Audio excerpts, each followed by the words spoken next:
como é possível identificar essas barreiras? Como fazer? A gente sempre precisa estar muito atento. Se você começa a evitar muito situações que você tem que falar, se você deixa de receber convites, por exemplo, eu aceitei de todo o coração estar aqui hoje. Muito feliz de estar aqui hoje. Mas às vezes você pode fazer esse convite para uma pessoa que você sabe que sabe muito, mas às vezes essa pessoa fala, eu não falo bem, eu não vou. E a gente precisa reparar, se a gente começa a evitar essas situações, aí tem uma barreira. Ou se você precisa gravar um vídeo, qualquer que seja, mesmo que menor que seja, se você grava 10, 15, 20 vezes e não acha que tá bom, porque tem um problema no cabelo, porque falou errado, porque não gosta da voz. Inclusive, essa questão da voz, só existe uma pessoa que ouve a voz diferente, que é a gente. Se você falou com alguém durante toda a sua vida, a pessoa escuta a voz da forma que ela é. E a gente que escuta diferente por conta da ressonância que a gente tem na nossa face. E as pessoas falam assim, eu não gravo vídeo porque eu não gosto da minha voz, eu não mando áudio porque eu não gosto da minha voz. Então, se você está evitando muito situações de comunicação, a gente precisa ligar uma luzinha amarela aí, porque você pode estar colocando barreiras na sua comunicação e isso pode acabar te atrapalhando. Perfeito. E assim, você, com esse trabalho que você vem desenvolvendo, você comentou que você desenvolveu um método. Sim. Você, assim, tem percebido que tem mulheres que, assim, elas chegam e dispostas até a, assim, eu vou começar a gravar, mas aí elas travam. Como você faz para ajudar essas mulheres?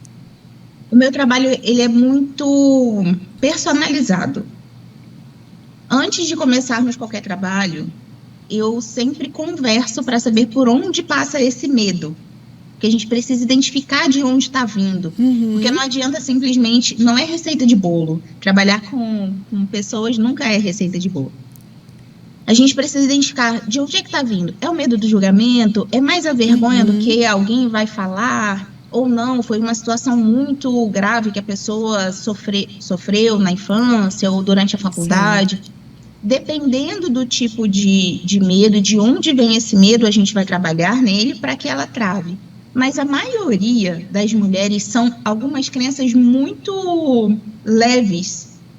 São crenças que para elas vêm como um muro muito grande, mas quando a gente para e olha assim de lado, eu falo assim, vem cá, vamos dar 2 passinhos para trás, vamos olhar aqui de um jeito diferente, ela vê que não é um muro tão grande assim. Que ela estava colocando como um muro, mas era um muro bem mais baixo e que a gente consegue passar por ele, mesmo com medo. Mas é importante dar esse passo por cima desse murinho para que ela consiga ver um horizonte de possibilidades que ela não estava vendo antes. Perfeito. E assim, essas mulheres têm algumas que precisam ser encaminhadas para fazer algum trabalho terapêutico em conjunto com o trabalho que você faz, para poder se ter esse destrave? Existem casos que é o que eu falei antes. A gente precisa saber de onde vem esse medo. Caso venha um medo, eu tive um trauma muito grande, eu tive um problema muito grande, e não seja só aquelas desculpas que a gente arruma para a gente não fazer uma coisa que causa desconforto na gente, aí sim é preciso de uma terapia, algo que vai ajudá-la a, como você disse, a se reprogramar. E aí a gente vai trabalhando em conjunto, mas pode acontecer, pode ser um problema bem maior do que só aquele medinho mesmo. E aí é preciso trabalhar. Tá. E assim, e você chega a perceber que assim tem mulheres que mesmo assim já estando preparadas teoricamente, são mulheres que sabem do que elas vão falar, não é uma coisa que assim, eu preciso me preparar muito. Tem mulheres que você conversando, você percebe que ela sabe assim como entregar a mensagem dela para as pessoas, mas ela não consegue se reconhecer. Acontece, ela sabe que ela sabe muito, ela reconhece isso, mas elas me falam assim, no offline eu converso muito bem com o cliente, eu me dou muito bem, mas na hora de gravar é um problema. E tem uma mulher que eu atendo que ela é muito boa, ela tem 15 anos de nutrição, e ela virou para mim e falou assim, eu tinha muita vontade de fazer uma live, mas eu não faço porque eu tenho medo que alguém me pergunte algo que eu não vá saber. Certo. E aí eu falei com ela, como é que você, com 15 anos de nutrição, você está deixando de passar a sua mensagem para tantas pessoas que precisam saber, porque ela trata muito de saúde da mulher, diabetes, é uma pegada de nutrição, suplementação mais natural. Eu falei, como é que você deixa de fazer uma live para ajudar tantas pessoas por medo de uma pergunta que pode vir a acontecer? Sim. E se acontecer e você não souber, você vai falar, eu não tenho essa resposta agora, eu vou pesquisar e vou te dar esse retorno. E tá tudo bem, a gente não precisa saber de nada o tempo inteiro. Caso você aqui, nesse nosso bate-papo, me pergunte uma coisa que eu não saiba, eu vou falar, Ana, eu vou procurar saber disso e eu te dou um retorno assim que eu tiver a resposta, não estou certa agora nesse momento. Isso não é um problema. O que não poderia eu deixar de vir aqui hoje, passar a minha mensagem, por medo do que um dia do que você poderia me perguntar e eu não saber a resposta. Mas acontece sim das mulheres pensarem muito nessa coisa do, eu acho que eu não vou saber. E aí eu brinco com elas, falo, por que no offline você sabe e para gravar um vídeo você esquece? E aí elas começam a rir, porque é muito mais coisa da cabeça delas do que razão em si, né? Tá. E assim, qual é o papel da comunicação não verbal? Muito. Aí a gente entra no segundo pilar do método, que seria o corpo. Certo. O nosso corpo fala o tempo inteiro. Perfeito. A gente julga antes da pessoa abrir a boca. Thaísa, mas eu não concordo com isso. Eu acho que a pessoa tem que me julgar pelo que eu sei, não pelo que eu visto, não pela forma como eu me porto. Tudo bem. Você pode não concordar, mas dizer que isso não existe, você não pode dizer. Então, o nosso corpo comunica. A nossa postura comunica. Tanto que se a gente pegar... Tem até um vídeo muito bom, se você quiser, depois eu te recomendo para você falar com os seus ouvintes, que chama A Linguagem Corporal Molda Quem Você É. Perfeito. Então, quando a gente usa uma postura com o ombro mais alinhado, um ombro mais para trás, uma cabeça mais ereta, a gente passa uma ideia de mais confiança, de mais segurança. Se eu chego aqui com um ombro muito retraído, com a cabeça muito baixa, dá a ideia de que eu estou querendo me esconder daquilo, que eu não quero estar ali, que eu não quero falar. Então, nosso corpo fala, os nossos gestos falam, a forma como a gente se veste fala também. E é muito engraçado que eu tenho certeza que alguma mulher vai se identificar com isso. Quem é mãe se comunica com um olhar no filho.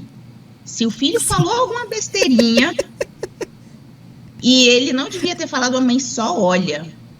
E aí ele sabe, falei que eu não devia. Perfeito. Com certeza vocês têm... A gente sempre tem aquela amiga que é mais próxima, que é mais amiga assim do coração, que só de você olhar para ela, ela já entendeu tudo. Olha como isso é rico e a gente nem sempre percebe. Às vezes eu brinco que eu sou muito expressiva, o meu botox não dura nada. Porque eu posso não falar nada, eu posso estar quieta, Ana, eu posso estar quieta, mas o meu rosto está falando. Então, em época, quando eu era funcionária pública e tinha que estar em reuniões que eu não gostaria de estar, que eu não concordava com o que estava sendo falado, quem me conhecia falava, porque a gente está entendendo que você não está gostando. O nosso corpo fala muito e é muito importante que a gente preste atenção nisso. Se eu chegasse aqui e ficasse falando assim o tempo todo, ia causar uma agonia tão grande na pessoa que está vendo a gente, que alguém ia falar, por favor, porque aí dá a ideia de que a gente está muito ansioso, que a gente quer falar muito e que está nervoso. O gesto, ele tem que enriquecer a sua comunicação, ele tem que fazer parte, mas não dá para ele tomar toda a atenção, assim como a nossa roupa também, enfim. E a nossa Perfeito. linguagem corporal é muito, muito, muito importante. Então tem que alinhar tudo isso para poder fazer ter uma boa comunicação, né? Isso. Porque realmente as pessoas consigam entender a mensagem que nós estamos querendo passar. Sim, você precisa alinhar a sua mensagem com a forma com que o seu corpo está comunicando isso. Porque se o seu corpo está comunicando uma coisa e a sua boca está falando outra, vai gerar um ruído, é o que a gente chama de ruído na comunicação. Aquela comunicação não vai ser efetiva. Por exemplo, se eu viro para você e falo assim, Ana, ontem... deixa eu... aqui.